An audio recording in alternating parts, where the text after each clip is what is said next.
You know what I found weird recently? Now that, like, I guess the country's opening back up and we've complained for so long. Opening back up? Well, opening back up. By the time this episode's out, It should be kind of completely open, where you don't even need to go on, like, one of the North Korean tour guides. You don't need a COVID test. And you can just come. I'm not sure if it'll be open for tourists by the time this comes up.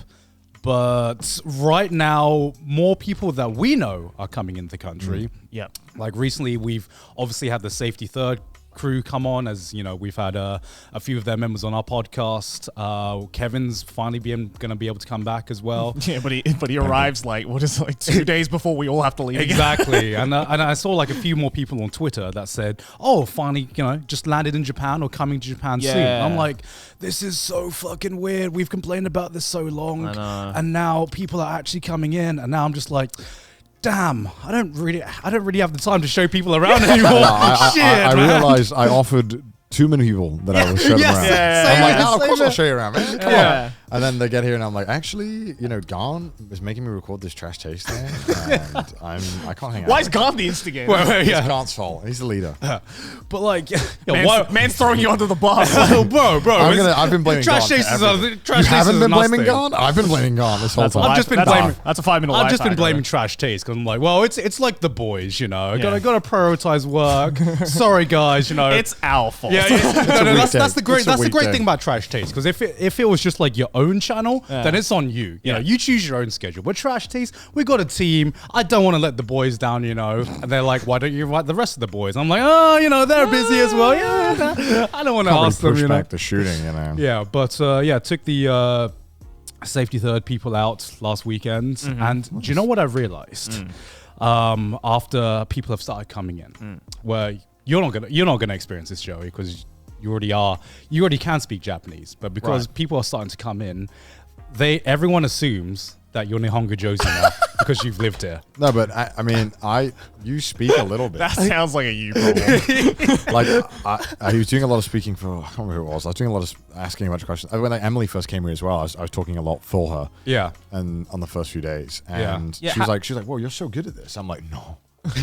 No, I'm one thing. I'm guessing, because I'm having like conversations, but obviously, any conversation at all when you don't speak the language seems like nuts. Yeah. But when you're, when you're with someone who understands it, you're like, bro, why are you talking like a 2-year-old? Well, so what you're telling me is that it was the first time you actually felt like you had to be the token translator. Yeah, because it was first time. It was the first time. I still need you for the menus that are handwritten kanji. Yeah, but the problem is, Joey, I'm nowhere near even close to your level. But people are assuming that I am your level. So That's hilarious. people like hanging out with them. Obviously, like first thing you do, you go to the taxi, you tell them where to go, and people are like, yo, what the fuck? Your Japanese is so good. And I'm like, I literally just said, please stop here, sir. I just said, cease. I literally just said, hey, here is okay. Please stop here, taxi. Yeah. And then they get like, a lot of people ask me, oh, how'd you say this in Japanese? How'd you say that in Japanese? And like, some of the things I do know, but I know for a fact that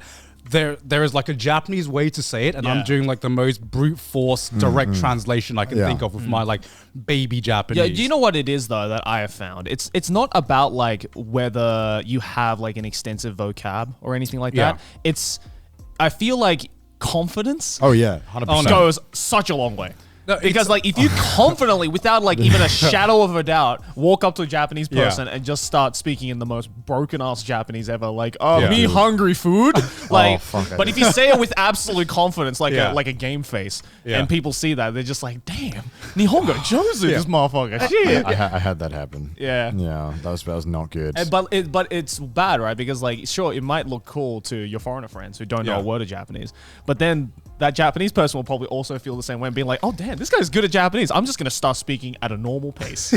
And then the moment they reciprocate to that, you're just like, I'm like, fuck. Like, because living in Japan, you have certain scripts for certain places where you've heard it a million times it's before. It's like playing a visual novel. I wouldn't know how that feels, but I imagine it's like you play it like a million times, you know all the dialogue options and the routes. Exactly. That's kind of like learning languages in general. That's it's just picking up patterns. Yeah, you pick up patterns, and if something goes out of that pattern, then you're kind of like a deer in headlights. Panic. Because here's the thing, right? Normally, when you're by yourself, sometimes you're just not in the mood to go challenge yourself, to go out of your comfort zone or something. But when you're showing people around Japan, you got that pressure on. Oh, of course. Because I look around, I'm like, surely there's someone more Nihongo Jozu than me. No shit. I'm the Nihongo Jozu guy here. Fuck, it's me that's got to sort everything out. Okay. I think it's also worse when you're the one who like reluctantly is like, yeah, I'll show you guys around, right? And so you already exuding that like confidence, exactly. And then when you're actually in the spot, you're like, fuck, I have to show them around. I don't know what to do. So one thing they were all looking for a place to eat. So it was like, where did you take them? I took them to an all-you-can-eat Yakiniku place. Okay, always a good choice. Yeah, because what I've realized, I asked Maylin where I should take them, and she gave me a bunch of like recommendations, Michelin star places, and I was just like, I don't think this would be suitable for a group of like 12. Yeah, right. Everything becomes like 500 times harder when you have more than 6 people in Japan. Yeah. Oh, easily, yeah. You either have to go to an all-you-can-eat place or an izakaya. Yeah. There's like no other choice. Yeah, and I was just like, life hack, you're showing someone around Japan, they've never been to Japan before, if they've been here once, go to an all-you-can-eat place and that will impress them. Yeah. It's so easy. Yeah, we took them all to the Nabe place. Nabe Japanese hot pot, all you can eat. And it's like, it's insane. I've never even been there before. Have you not? Yeah. No. Bro, it's so good. There's like a billion of them in Shinjuku. Yeah, I was impressed. Dude, it's nuts. It's like $40. No, it's not even $40. 4,000 yen, so like 30 something bucks. Yeah. And you can, and then you get all you can eat, as much food as you want, and then all you can drink for 2 hours. It's like $8 or something, or like $10. Like it's insane. $10, It's actually just like, what are we doing? Like, no, exactly. That's what are we how doing? are these places making money? That's because they don't know. That's because they don't. They're not used to foreigners. I think because the big thing. Doom music. Starts playing exactly. When they Because walk the in. big thing I've noticed, especially after taking more people out to all-you-can-eat places, is that when Japanese people hear all you can eat, it's all you want to eat.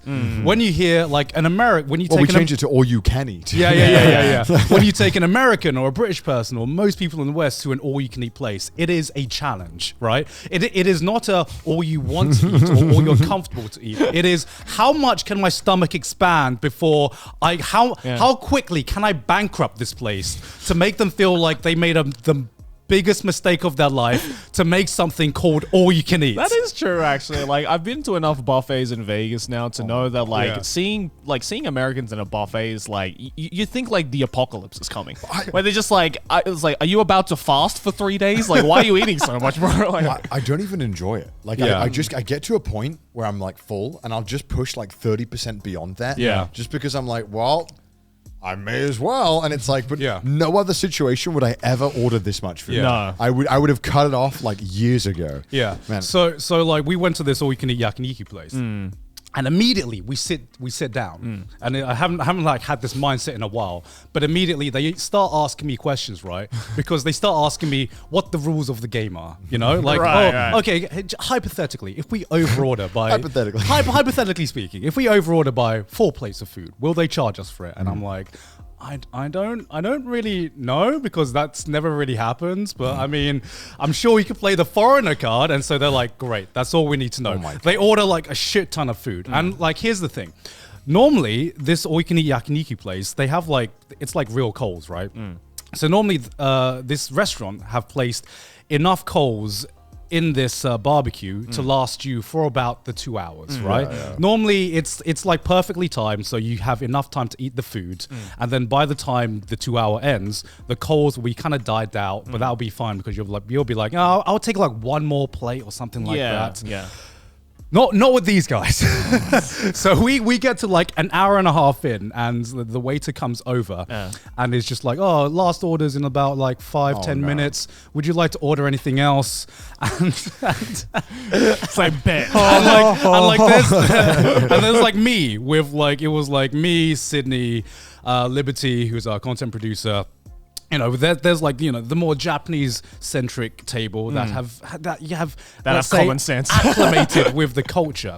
And then there's the boys on the other side, the safety third boys. They hear the last orders coming in, and they're like, can we order like 10 more plates? And also, can we change the coals? And I think it wasn't ordering the 10 more plates. It was the request to change the coals. That'll piss them off. Right. Because I don't think in the history of this establishment anyone's asked to change the coals 30 minutes before last orders are coming in. They're like, the waiter's like, what you want me to change the coals? What I don't understand. Why do you want to change the coals? And so there's us, the Japanese residents on one side just being like, I'm so full. And then there's the American boys on the other side, 15 minutes in, and they're getting like 10 more plates of meat. I'm like, how are you doing this? What the fuck? So did they even like put a dent in that, or they fucking finished it?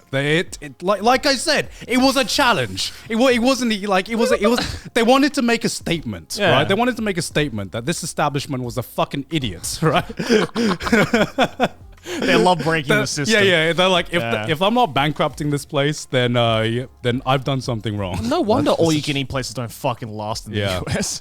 Yeah, I feel like that's a mindset thing that we get like born into. Like I the first time I went to all-you-can-eat in Japan, and all-you-can-drink, I'm like, I gotta go as hard as possible. I'm taking the weights off, dude. Yeah, I'm going in. Yeah. And I don't know why. Like, why do I immediately hear a reasonably priced buffet? And I'm like, instead of making this into a normal meal where I'm probably going to get my money's worth anyway, I'm just going to try and ruin myself and ruin this restaurant. It's such a weird psychology, isn't it? Because it's like, there's no pressure. It's not like you're losing money. Yeah, I think also like a big thing is just when you're, obviously they're traveling around, when you're just in holiday mode, the rules are, true.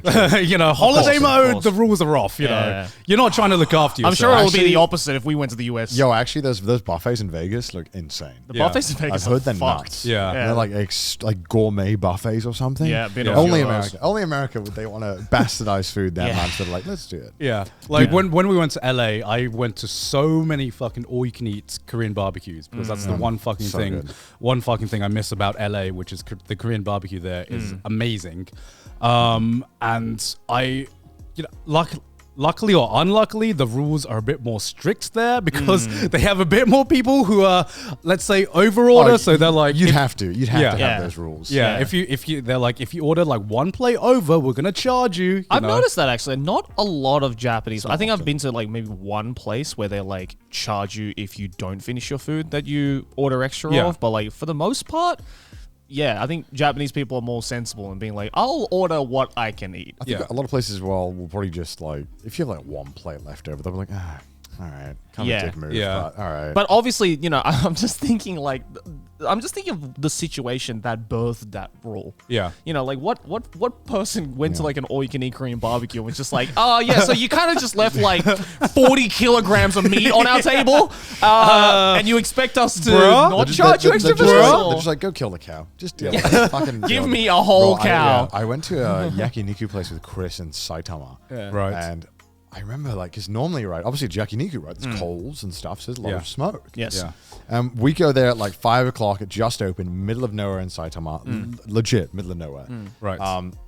And we go in, and it's a pretty big restaurant for what I thought was a big restaurant for where it was. So we walk in, and the staff are immediately like, whoa. Foreign dudes. You could like that thing. Yeah, they're chill about it though. They're nice, but you could tell they were like, whoa.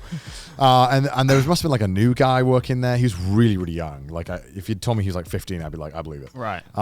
So we're starting to cook the food. Yeah. And I noticed that like the fan isn't on to like suck out all the smoke. The smoke. Yeah. Yeah. And so I'm like, should we ask him, Chris, to turn it on? It's like, it's kind of a lot of smoke. Yeah. And the guy comes over and we're like, hey, could you turn the fan on? And he's like, yeah, of course. Just walks away. and then it starts to kind of build up. Yeah. And I suddenly look around the corner and there's just smoke everywhere in this building. Okay. Right. And I'm like, when are they gonna come over and turn the fan on? I don't know how to turn the fan on. It was like a really old, antiquated fan. And then eventually they're like, oh, did you turn the fan off? We're like, no. They're like, why is it off? I'm like, it was never on. And I just felt so bad. Wait, they tried to put the blame on you? And they asked, did we turn it off? And we were like, no. They seemed like sus about it. And they were like, never again. Foreigners, never again. Right? These fucking foreigners can't be trusted. We were just like trying to hotbox the place. They were literally just smoking out the place. And then it took them like fucking 20 minutes to realize. And I just felt really bad. And I was like, why did this happen? This is why foreigners aren't allowed here. Was it like an old building or like an old restaurant? Pretty old as well. But no, I mean, yeah, dude, I did that. I fucked up and did that thing, by the way, with the confidence Japanese thing. Got it wrong. Yeah. Oh, really? I feel like you need to though. Oh yeah, dude. Well, no, like I did it the other day. Oh, okay. We'd just done like trash taste. I was tired, and we went to the place, like this izakaya with safety third people, and a bunch of other people, and they were like, "Oh, well, how many oysters is it on the picture?" And there's a picture, and it's like a bunch of oysters, it's like 6 of them in one plate, and it was like 600 yen. And I was like, I don't know. I don't think it's 600 yen for 6 oysters. That's pretty cheap, especially in this kind of restaurant. It was like a fancy place. Yeah. Oh yeah, don't worry. I'll ask them. Woman comes over. I'm like, oh, sumimasen on the oyster wa nangurai, which is how long? Oh yeah. How long are the oysters? Yeah. And she was like, what? But I was super confident about it, like confidence 100. And then she just told me. And then she went. She literally went like, what? And then went, hitotsu. And I was like, oh, okay. Well, I got my answer. And I was like, did I fuck up that? She was like 600 yen for one. It was 600 yen for one. she was like mental arithmetic in her head, being like, yeah. And so I was like, guys, it's 600 yen for an oyster. And they're like, oh, you're amazing. I was like, guys, Nihongo Jozu. Wow.